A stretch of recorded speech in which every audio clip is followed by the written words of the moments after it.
We are currently editing my second book, Dying with Regrets. So, we're going to be talking about, in this part of the edits, about how we need to trust in the journey that life or our intuition, our inner guidance is taking us, and just believe that it's taking us in the correct direction for us in that specific moment of our lives. So I will be talking about how my inner guide was taking me in a direction of south in Latin America all the way down to Brazil, but then something was pulling me back up towards Colombia, and I'm going to tell you what it is in this next few chapters. So this chapter that I'm going to be speaking about now is called Trust the Process.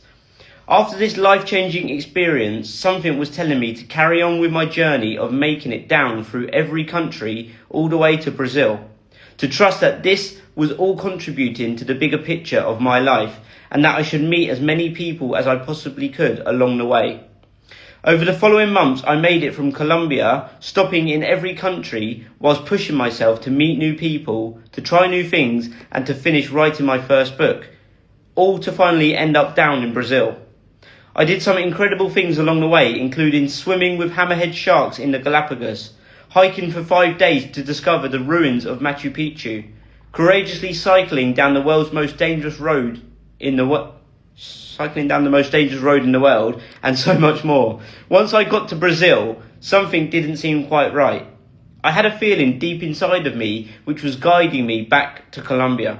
And as I made my way up the coast of Brazil towards Rio, the feeling grew even stronger. It was like an internal messenger calling me back. It ended up getting to the point where I knew exactly why I was feeling this way. It was Mother Ayahuasca telling me that we had unfinished business. So I listened to her call and made the decision to start heading back towards her. I found an amazingly priced flight from Brazil to Peru, and that same evening made the spontaneous decision to take a bus from Rio back down to Sao Paulo, sleep in a Starbucks at the airport for a few hours, then get on the next plane back up to Lima. I spent a week back in Lima, and during this time I confirmed the decision to book another week at the ayahuasca retreat. Once again, I had a few weeks to start preparing my mind, body and soul for another epic inward journey. After finishing some bits on my book during that week in Lima, I ended up taking another flight up to the Peruvian Amazon. I arrived in a place called Iquitos, then took a tuk-tuk to the hostel I had previously booked for a couple of nights. As we were making our way into town, the happy gentleman driver was constantly trying to upsell me a jungle tour. This is what I had mentally planned to do, but hadn't done any research at all. From my experience, I know that when you find yourself in specific places like this, every man and his mate will try and sell you tours so they can get their commission. But this guy was good. He seemed super genuine and insisted he would get the boss of the company to get in touch with me as soon as I had checked in. He dropped me off and I entered the hostel. It was still very early, so I couldn't check in, but instead I had breakfast there. I finished my breakfast, paid for 2 nights stay, and as I sat back down on the sofa in the reception, there was a guy patiently waiting for me at the front door. He came in and talked to me about the tours they offered, and we discussed prices. Before you know it, I was offered a fantastic private tour with just me and him in the jungle for 4 days at a fraction of the cost I had heard about it anywhere else. Leaving the very same day. I couldn't believe it and was questioning its validity.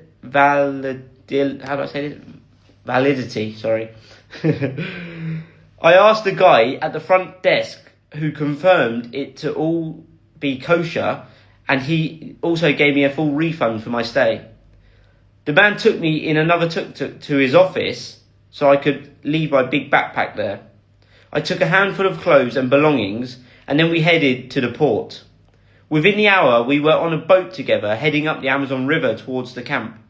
This felt absolutely crazy, but was also super exciting at the same time. We arrived at the beautiful lodge and were greeted by the staff.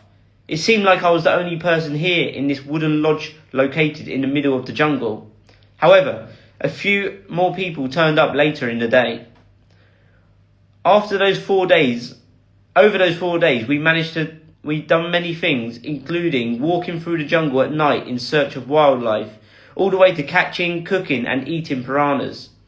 I was also really preparing my mind, body and soul for getting back to Colombia in the days ahead.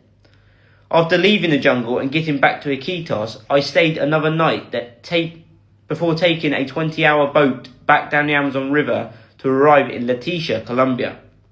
I stayed there for a couple of nights, flew back up to Cali for a couple more, then made my way to Medellin for my second ayahuasca retreat.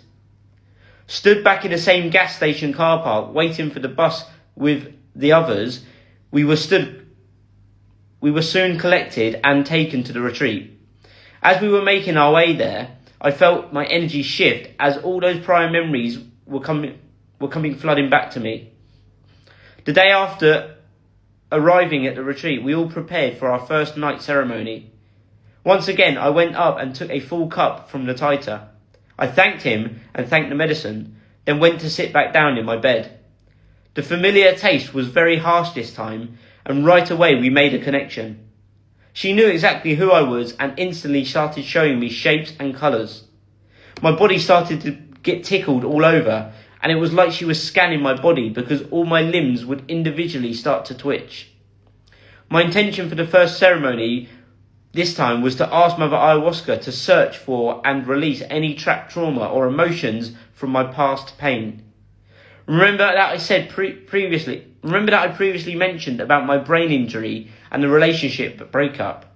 Well, at the time of my injury, they told my parents that I may notice some issues arising later on in life, and after going through those extremely challenging months whilst down and depressed, I did notice that my right leg began to tingle and sometimes twitch. It first started off as once a week, then evolved into a few times a week, and eventually became something which would happen all day, every day. I had gone for therapy, scans, acupuncture, you name it, I done it. However, nothing seemed to stop it. Doctors all said it was due to wear and tear on my brain, but I believe it was due to trapped emotions. So that's why I'd asked her to show me what I needed to do. Although she didn't miraculously heal me, for some reason she told me to uncross my legs as I would always sit/lay cross-legged. As I lay there, now straight-legged, I saw many bright shapes, colours and portals, and at one point I felt like I was inside a Game Boy game. Then out of nowhere I was suddenly blasted into outer space and saw a giant revolving door in the shape of Mickey Mouse's head. I was being called to go through it, so I did. And as I did, I instantly sat up and purged. This was only about 20 to 30 minutes after taking that first cup. I laid back down and started to see many eyes, teeth and changing shapes. Still in the pencil position, I absorbed all the energy from the familiar music being played next to me, and I began to think very deeply about all my loved ones, specifically about my mum and my dad and how much I love and appreciate them for everything they have done for me. Things started to go a bit crazy again, where everything was rapidly changing. I felt sick, I felt like I was going to crap myself, and I felt like my heart was going to stop. But I had to remind myself that it was all part of the process, and this was just the medicine doing its work. About 2.5 hours after taking the second cup, I violently purged many times, and it flushed everything out of me. After this, I went and sat out by the fire and stared up at the night sky. I was absolutely mesmerised by all the glistening stars. It made me think about how insane and incredible it is that we are all born here, that we are all here on Earth, and that there has got to be someone or something else up there too. It can't be just us, and what if we are actually the aliens? The next night I selected my mattress right in front of the music. I took my first cup, which was absolutely disgusting, then went back to lay in my bed. I really felt rough in this moment, and I wasn't connecting with the medicine at all. I had no visuals or signs. I felt this was in fact a sign from Mother Ayahuasca telling me to be more patient with the journey. My intention for this night was to ask her to show me how I could have the greatest impact on the world.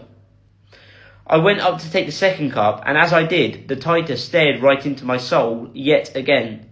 And as he did, he blessed the minuscule amount of medicine in the cup, but this time he blessed it for the longest I have ever seen. I then took the cup, and as soon as I drank it, I instantly wanted to vomit. I rushed back to my bed, and as soon as I sat down, I instantly purged. It was as if Mother Ayahuasca was telling me to be patient and not to try and force the process along any quicker than it's meant to be.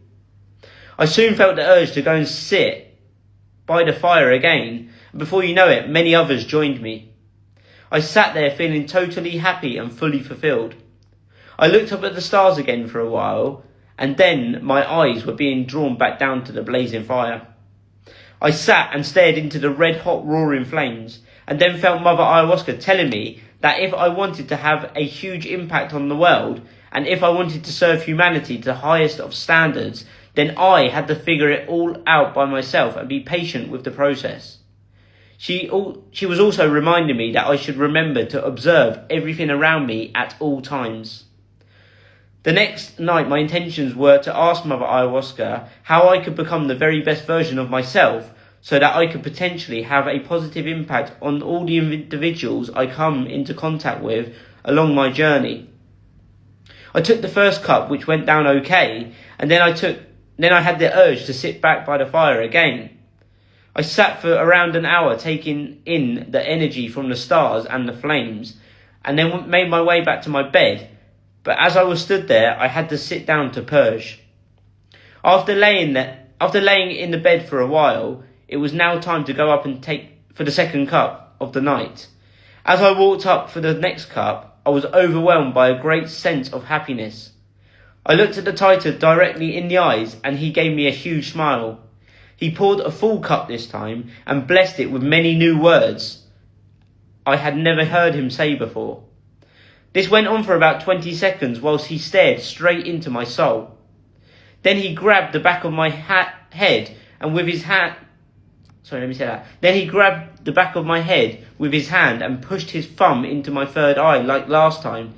And as he did, he began to say even more enchanting words.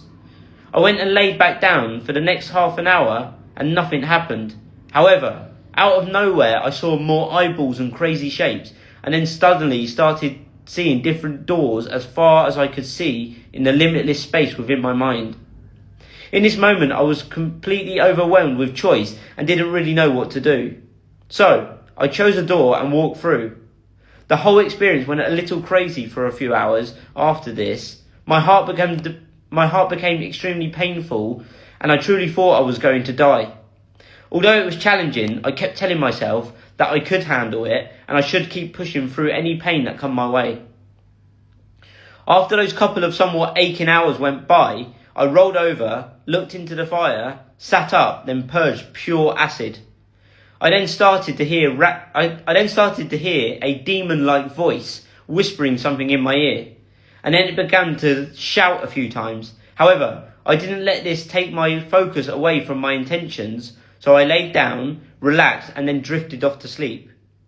The next day was a break day, so again I used this day to rest, relax, recharge, and then refocus, ready for the day after.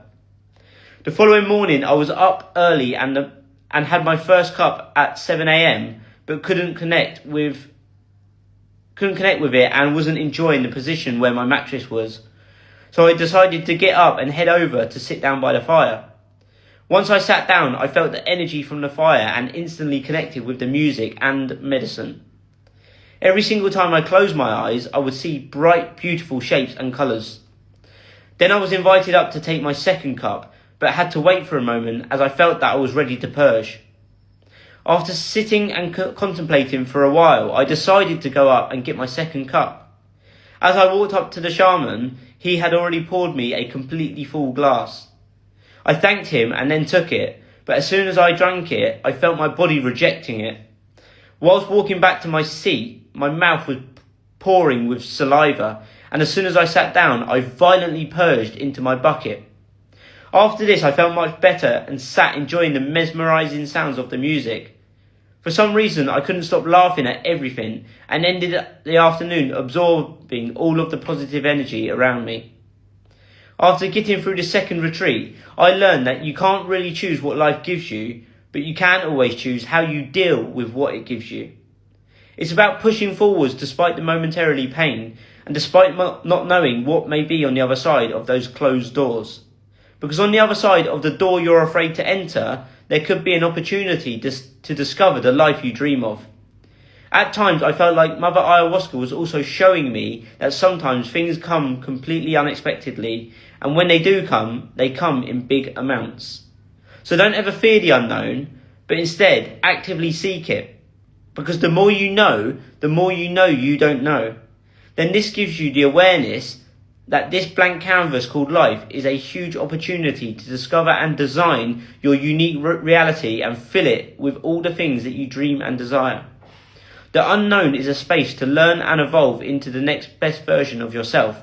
So remember that it's progress that equals happiness, and the most growth you'll ever experience is in the unknown, where you are most vulnerable, unsure and uncertain. So, rather than believing you must be a master at something before embarking on a new journey, embrace the beauty of being a beginner and enjoying every single step of becoming better. Live life on the edge of your limits, as that's where you feel most alive. Also, enjoy the whole journey. The good, the bad, the happy, the sad. And whatever you do, don't stay somewhere you don't belong. Thank you so much, my friends. We're going to end this one now. If you want to get yourself on the wait list, visit dyingwithregrets.ryannurse.com. Leave a comment below here or send me a DM. Thank you so much, my friends. Speak soon. Bye-bye.